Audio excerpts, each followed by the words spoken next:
Tozali maison média, tozali au milieu ya village. Mwana mboka likamba constitution et lobisi bato mingi na kati ya mboka libanda mboka partout. Pamba te tomoni baye ya opposition neti mwana mboka Martin Fayulu Madidi yeko boya yeko loba ete ezali révision talobi Tshisekedi président o azali tata mokonzi ya ekolo azali kozoba ba congolais na kokosa na bango ke akosala révision mais ako changer nde wana selo mwana mboka Martin Fayulu. Tomoni mwana mboka Delice Sanga ye koloba ete non azali d'accord na révision mais aboyi changement. Tomoni pe côté ya IDPS mwana mboka secrétaire na bango général na kombo ya Kabuya Augustin liboso alobaki révision mais na suka ye koloba ete likambo ya changement constitution ezali très important.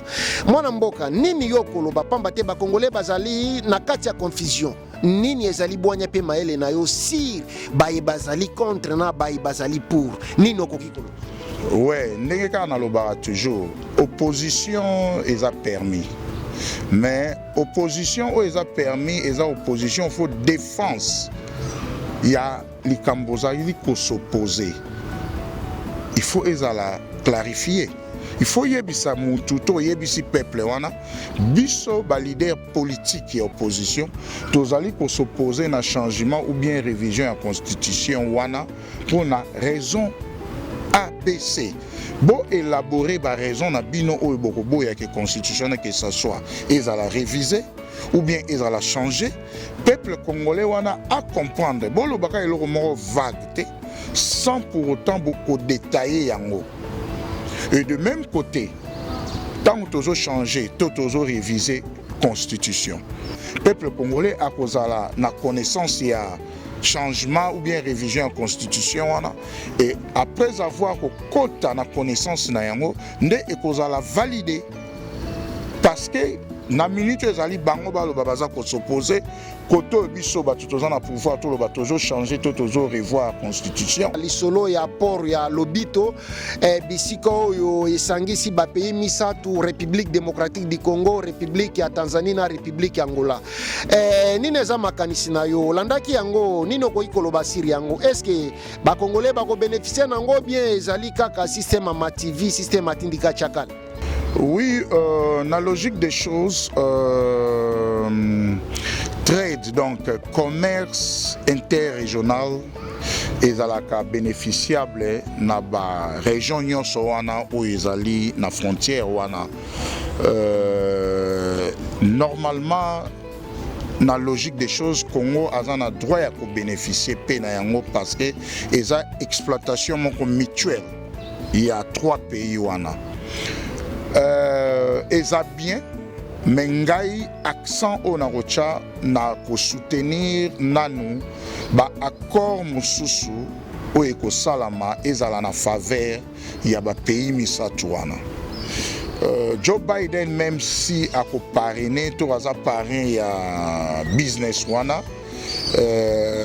azala pena na pouvoir makasite na kati parce que ezali ba pays africain oyonde balingi basala commerce interrégional wana et puis pays na pays a implémenté ba loi oyo ya commerce oyo kozala bénéficiable na chaque pays vice versa. Changement ou bien révision en constitution est important qu'on a pour sauvegarder l'intérêt public du peuple congolais. Batata, ba maman, bandeko, na elibino sango malamu. Sango malamu ezali mayangani production. Mayangani production ezali solution ya ba événement na bino nyonso tout na kati ya communauté congolaise, précisément ya Afrique du Sud. Mayangani production soki ozali na mariage to wedding to ozo préparer mariage na yo ozali na baby shower ozali na anniversaire ozali na événement songolo to pakala ozana posa to ya to kangelo ba photo professionnelle ozana posa to ya to salela au film professionnel ozana posa to ya to couvrir événement na d'une façon professionnelle contactez Mayangani Production. Pour vous contacter Mayangani Production, ezali facile. Numéro ezana sa bitando ike na bino. Contactez biso tokoya wana pe tokosalelo musala avec professionnalisme nyonso. Toujours na Mayangani Production. tozali kosala pe ba animation na ba mariage na bino na kati ya communauté congolaise ya Afrique du Sud. Ozali ko préparer mariage. Ozali na posa to ya to salela yo animation na kati ya mariage na yo. Ozali na posa to ya to kangelo ba photo professionnel na mariage na yo. Ozali na posa to ya to salelo film professionnel na mariage na yo. Contactez Mayangani Production. Avec Patrick Chimanga Tata Mayangani, moi na maman Christine Kalanga, animation ezali d'une façon professionnelle. Avec moi na mboka Pichu Aguada, professionnalisme ezali en place. Batata, ba mama, bandeko wa bolingo, mbote na bino. Boye malamu na Mayangani na Politique TV. Nazali wabino Patrick Chimanga Tata ya Mayangani. Mwana ya mama Christine Kalanga. Tozali toujours na décembre 2024. Na banzi ete mbula oyo e surprendre biso na makambo ebele. Ba misusu bakutani na makambo ya malamu, ba misusu bakutani na makambo ya mabe. Mais esengeli tokumisa nzakomba mpamba te.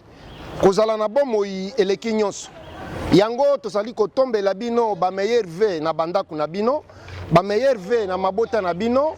Bisika nyonso tu bozali kolanda biso Mayangani na Politique TV. Tobandaki ane na bino, tozosilisa ane na bino, tika ete nzakomba azwa lokumu.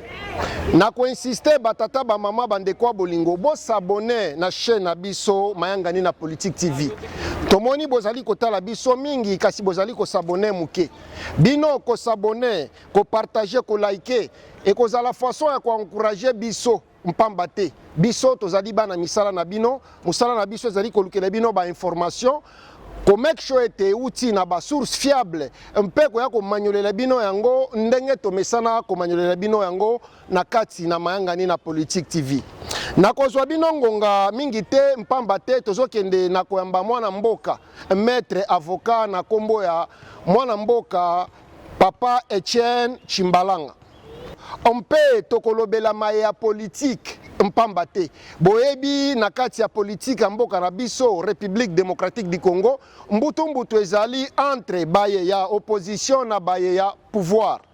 Baye ya opposition ya pouvoir na kombo ya Union Sacrée na Tata Mokonzia Ekolo, président de la République mwana mboka Félix Antoine Tshisekedi Tshilombo bamekaki kopesa proposition ya révision ya constitution.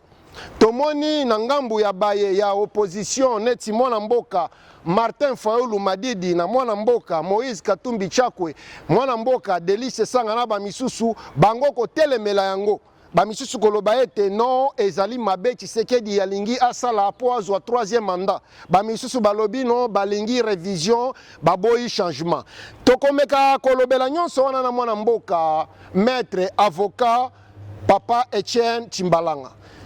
Tokutana kala mingi te. Merci mingi. Lisolo ya port ya Lobito bisiko yo esangisi ba pays misatu République démocratique du Congo, République ya Tanzanie na République ya Angola. Nini eza makanisi na yo landaki yango nino ko ikoloba siri yango. Est-ce que ba Congolais ba ko bénéficier nango bien ezali kaka système amativi, système atindika chakal? Oui, la logique des choses, trade, donc commerce interrégional, et zalaka bénéficiable na ba région nyonso wana ou ezali na frontière wana.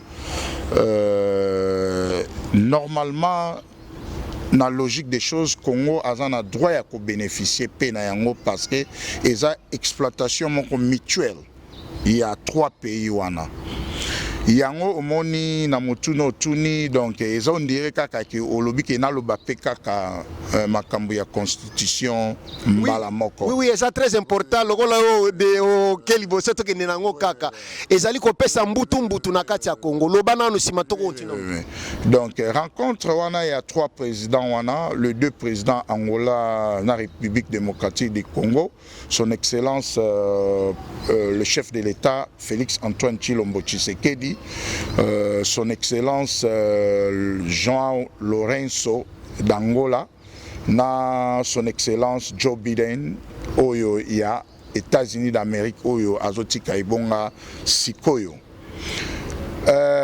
Eza bien mais ngai accent o na rocha na ko soutenir nanu ba accord mususu o eko salama ezala na faveur ya ba pays misatu wana. Joe Biden, même si a parrainé tout à parrain ya business wana, azala pena na pouvoir makasite na kati parce que ezali ba pays africain oyonde balingi basala commerce interrégional wana.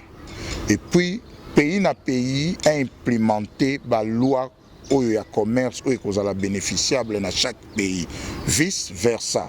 Na yango moni na lobi ke changement ou bien révision en constitution on a important pour sauvegarder l'intérêt public du peuple congolais, vice versa.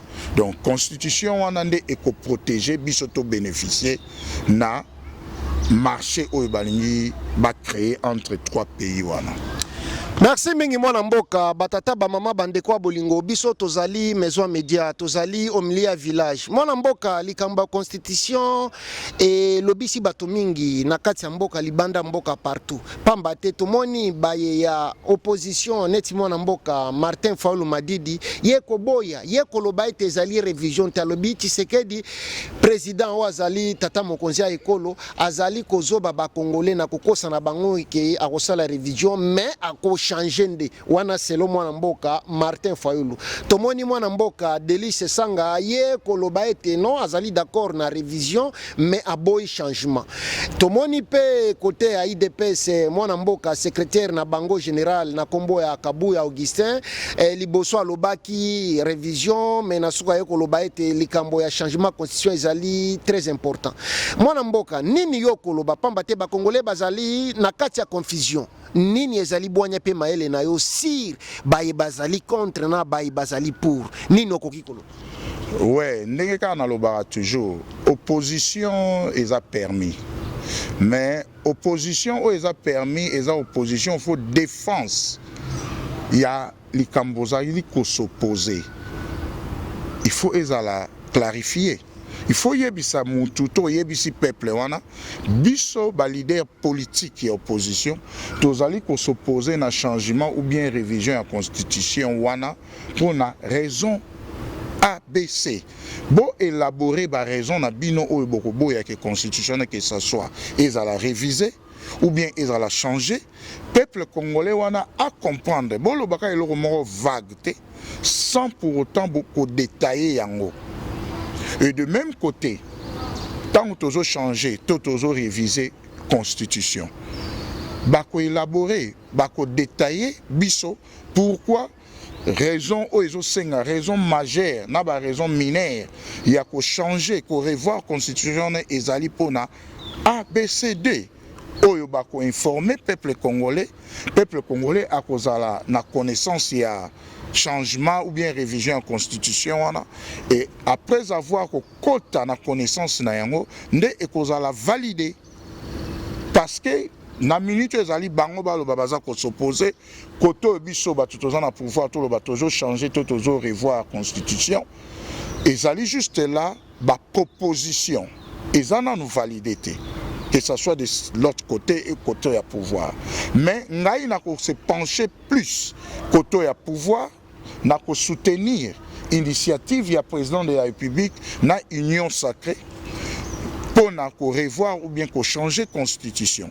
Parce que biso baye tozali na connaissance ya constitution wana baye totanga ka constitution parce que constitution mu congolais mususu azo ka constitution mais soki oke ko tunaye article 62 et l'obinini il y a constitution na biso article 5 code boy et l'obinini okomona ba répondre te ba éviter parce que bazo vivre na ignorance bazo vivre na traumatisme na kati yo maloba te soko koloba bongo ezali na raison mais omoni te ke ezali mbeba ya politique esengeli ba expliquer peuple congolais constitution na bango na minoko nyonso mboka pour population à comprendre nini ezali constitution bango bazali ko utiliser population kaka soki bazali na bango oui okomelama bango ba ko utiliser population kaka tango bazali na ba profit politique nde balobeli constitution ba ko expliquer constitution na population te ezali mbeba baya politique ezala baya pouvoir to baya opposition.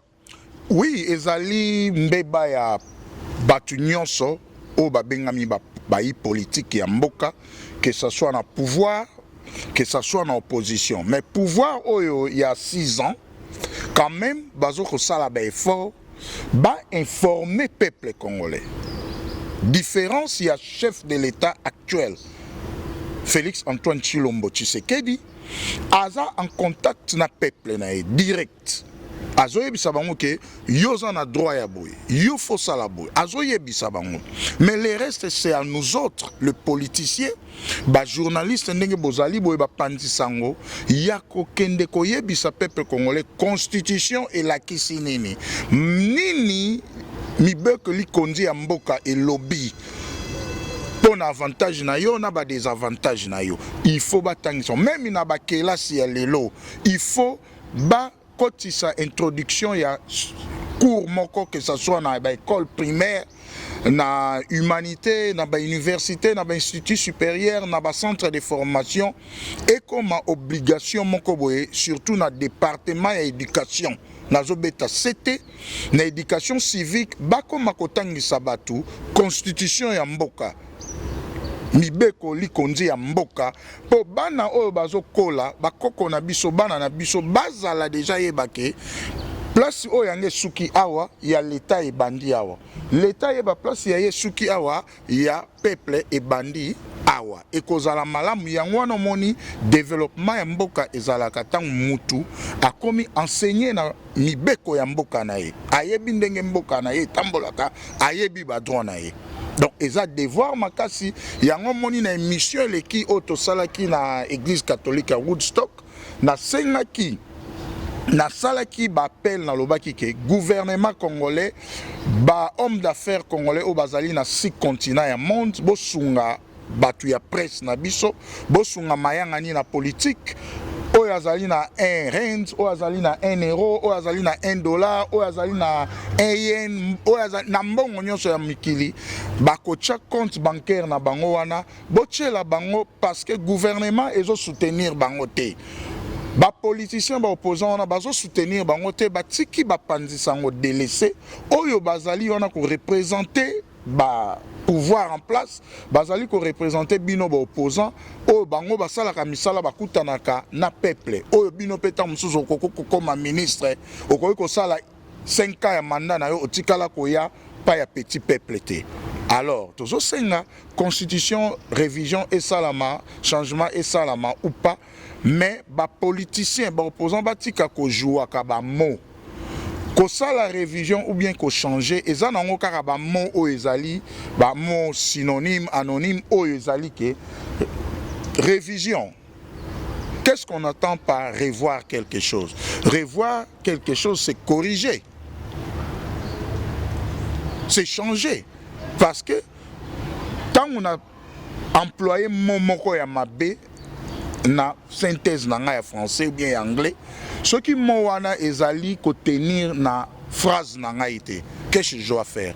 Il faut na longola yango, na remplacer yango na mot approprié faut ezala wana. Ça veut dire que ça soit révision, que ça soit changement, eza nango ka keloko moko. Batika ko jouer na mental, na mentalité ya peuple congolais ko gobe bango. En tout moment ko kosaka peuple aza lisusu oyo akala te yango wana tozopesa matondo mingi longonya courage énergie mingi na chef de l'État mutu moko te akoempêcher ye pour un changement ou bien révision ya constitution wana et puis biso peuple congolais de partout diaspora oyo bazali na 6 continents toza ko soutenir mokonzi ya mboka pour na révision ou bien changement ya constitution wana.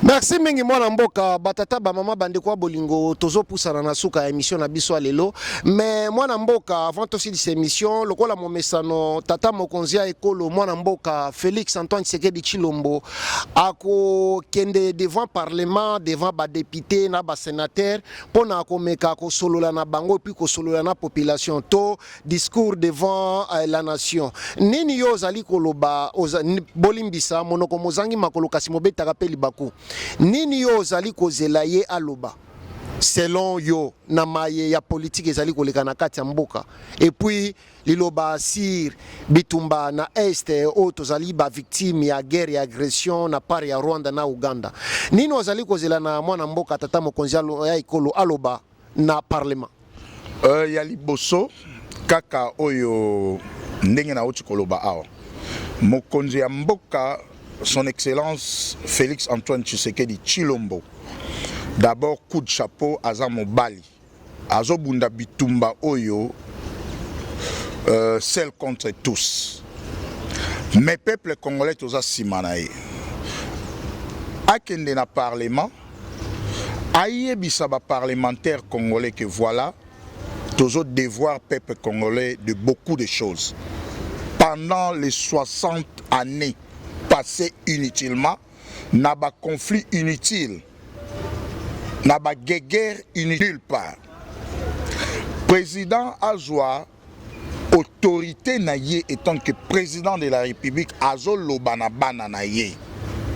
Changement de constitution et Kozala, révision changement de constitution et Kozala. Mboka etambola kana constitution ya malamu. Mboka etambola kana mibeko ya malamu. Et après ça peut bango message que peuple congolais azali kozela mingi epana bango, que ça soit chef de l'État, que ça soit binoba politicien au bolingi kolobake boza ko défendre peuple congolais.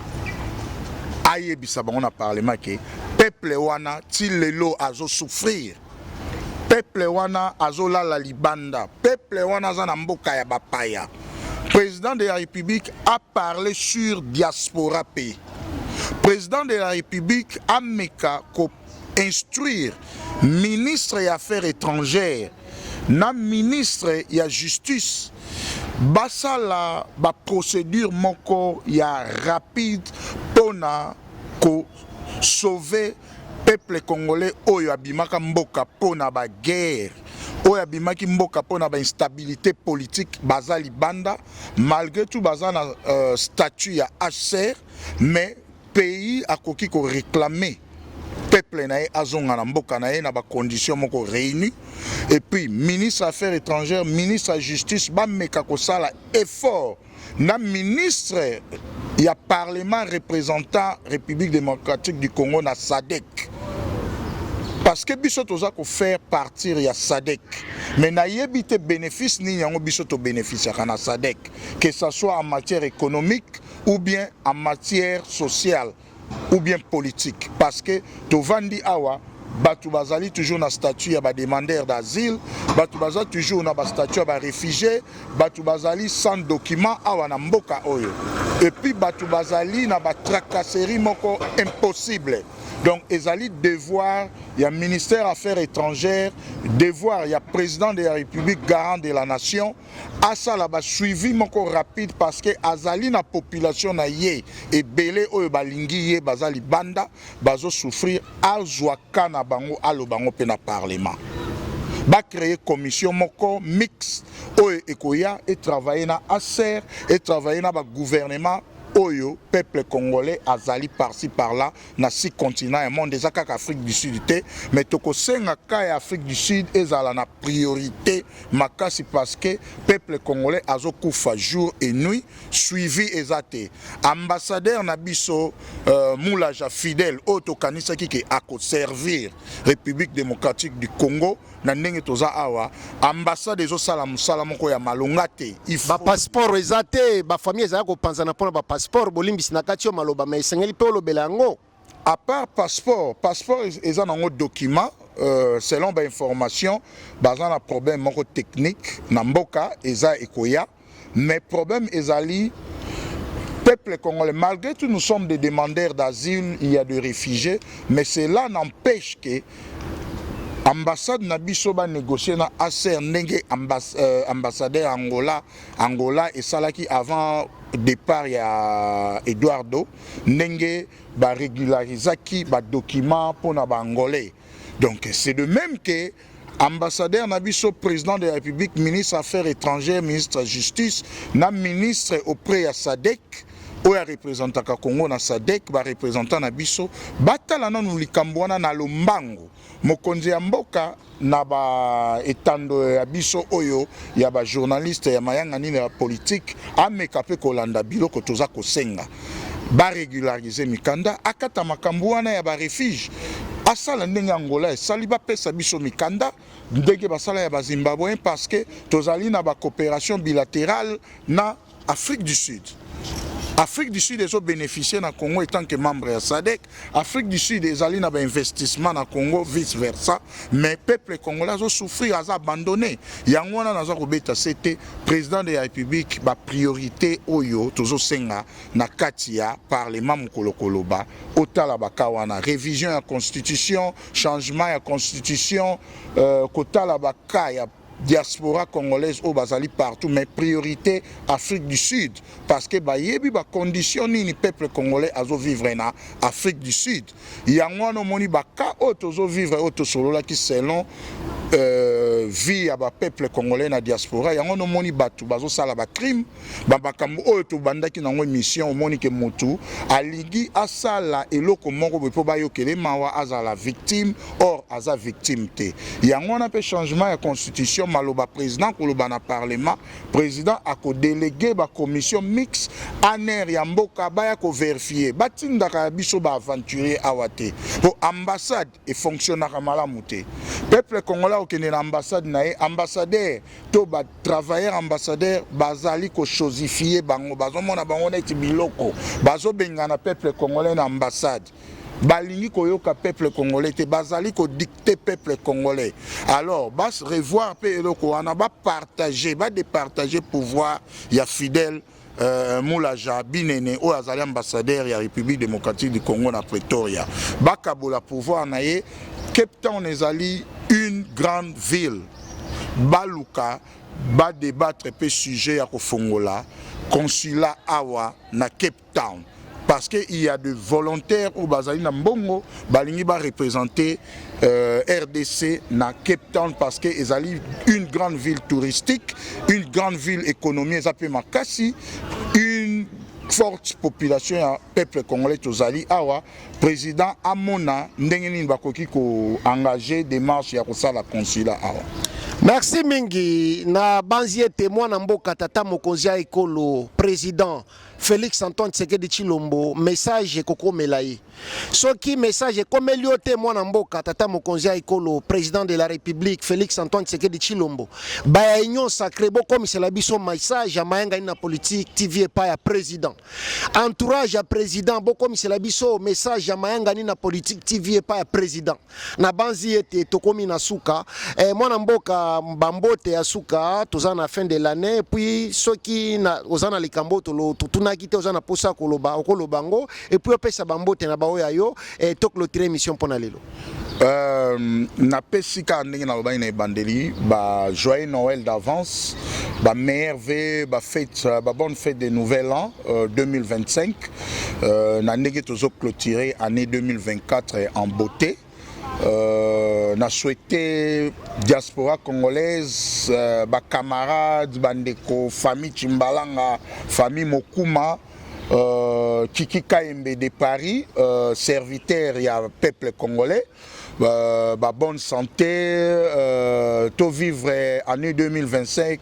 Na joie na esengo ba opportunité belé ba porte e fongwama na PCP ba homme d'affaires ya mboka na biso tozali Afrique du Sud mbote mingi Rombox kini ya Patrick na baluka pe biso to solola tolobela ba makambu na bango yebisa bango ouais Rombox kini ya Patrick Chimanga azali wana mopanzi sango mayanga ni na politique azali wana azali na posa asala émission topesi mbote na Micho Tambwe le lion ya tribu ya Johannesburg topesi mbote na Dada Kanda Watson donc muto simbi courant ya Afrique du Sud cas électrical topesi mbote na Dick Dikembers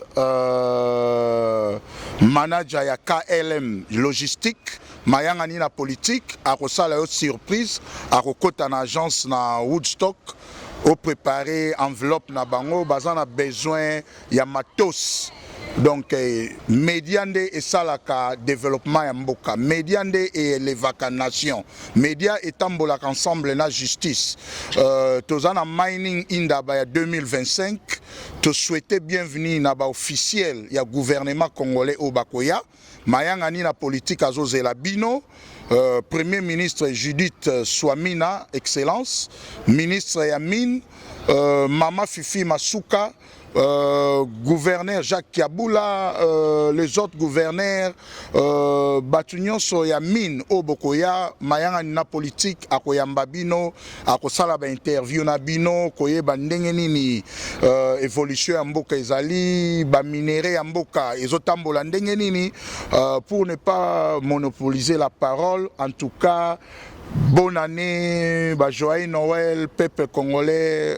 Tozala toujours na vérité, totambola na ndenge mboka ezali kotambola, soki ozali na problème luka solution avant ya kokende na réseaux sociaux, avant ya kokende na ba groupe WhatsApp, kokende te oloba mabe moko boye tango ko découvrir vérité po okoma koyoka soni ya komona ndeko na ona nzela. Tolingana soki ya mabe ezali botika mabe, ya malamu tolanda. Soki oza conscient salaki mabe ba réparera pe mabe o salaki mais zala na komikitisa solo la to solo la katango yo za mabe bo mikitisi bo bongisi en famille parce que justice travaillera en famille ba ko sabinote to koya okoma awa ba yebisio ke yokola yo salisa ki réputation nanga o cheki photo nanga na Facebook to nini naza na besoin o futanga 1 million d'euros pour valeur nanga zambongo wana au kokate au monique barokanga pour rien. Donc c'est un peu ça. Prochainement bokolanda biso isusu na sengi bo s'abonner na mayanga ni na politique, bo liker bango, bo encourager bango, bo pesa bango ba don, ba homme d'affaires. To sengi na mino Chesco, Mama Africa. Bosunga, Didier Chris. Batata, bamama, bandeko, na elibino sango malamu. Sango malamu ezali mayangani production. Mayangani production ezali solution ya ba événement na bino nyonso tout na kati ya communauté congolaise, précisément ya Afrique du Sud. Mayangani production soki ozali na mariage to wedding, to ozo préparer mariage na yo. Ozali na baby shower, ozali na anniversaire, ozali na événement songolo to pakala, ozana posa to ya to kangelo ba photo professionnel, ozana posa to ya to salela o film professionnel, ozana posa to ya to couvrir événement na d'une façon professionnelle. Contactez Mayangani Production. Pona ko contacter Mayangani Production ezali facile. Numéro ezana sa bitando ike na bino. Contactez biso tokoya wana pe tokosalelo musala avec professionnalisme nyonso. Toujours na Mayangani Production. Tozali kosala pe ba animation na ba mariage na bino na kati ya communauté congolaise ya Afrique du Sud. Ozali ko préparer mariage. Ozali na posa to ya to salela yo animation na kati ya mariage na yo. Ozana posa to ya to kangelo ba photo professionnel na mariage na yo. Ozana posa to ya to salelo film professionnel na mariage na yo. Contactez Mayangani Production. Avec Patrick Chimanga Tata Mayangani, moi na Mama Christine Kalanga, animation ezali d'une façon professionnelle. Avec moi na Mboka Pichu Aguada, professionnalisme ezali en place. Mayangani Production ozali solution ya communauté congolaise mobimba na kati ya Afrique du Sud. Bato mingi bayaki awa na ndenga bakabasele bazindiselaki bino ba photo na bino na mai, bazindiselaki bino ba événement kitoko na mai, basalelaki bino ba animation ya mabe, mais kolela na bino nzamba yoki atindi Mayangani Production. Mayangani Production ozali solution ya ba événement ya ba congolais na kati ya Afrique du Sud. Mayangani Production nzamba yoki kolela ya ba congolais yango atindi yo. Contactez biso tokosalelo musala malamu avec professionnalisme, avec bolingo nyonso. Tala ndenge ba photo eza koleka wana ezali musala ya Mayangani Production. Tala ba photo kitoko, tala ba photo ngebu, tala ba photo neti ba Angelou. Mayangani Production. Merci. Mayangani Production, merci. Contactez Bisso, Tokozalawana à tout moment. Avec Mayangani Production, Tozali na ba matériel professionnel. Avec Mayangani Production, Tozali na personnel professionnel. Avec Mayangani Production, Tozali na transport professionnel. Contactez Bisso na kati na Mayangani Production. Tokoya kosalelo musala avec bolingo, avec patriotisme et mingi professionnalisme. Mayangani Production, solution à ba Congolais.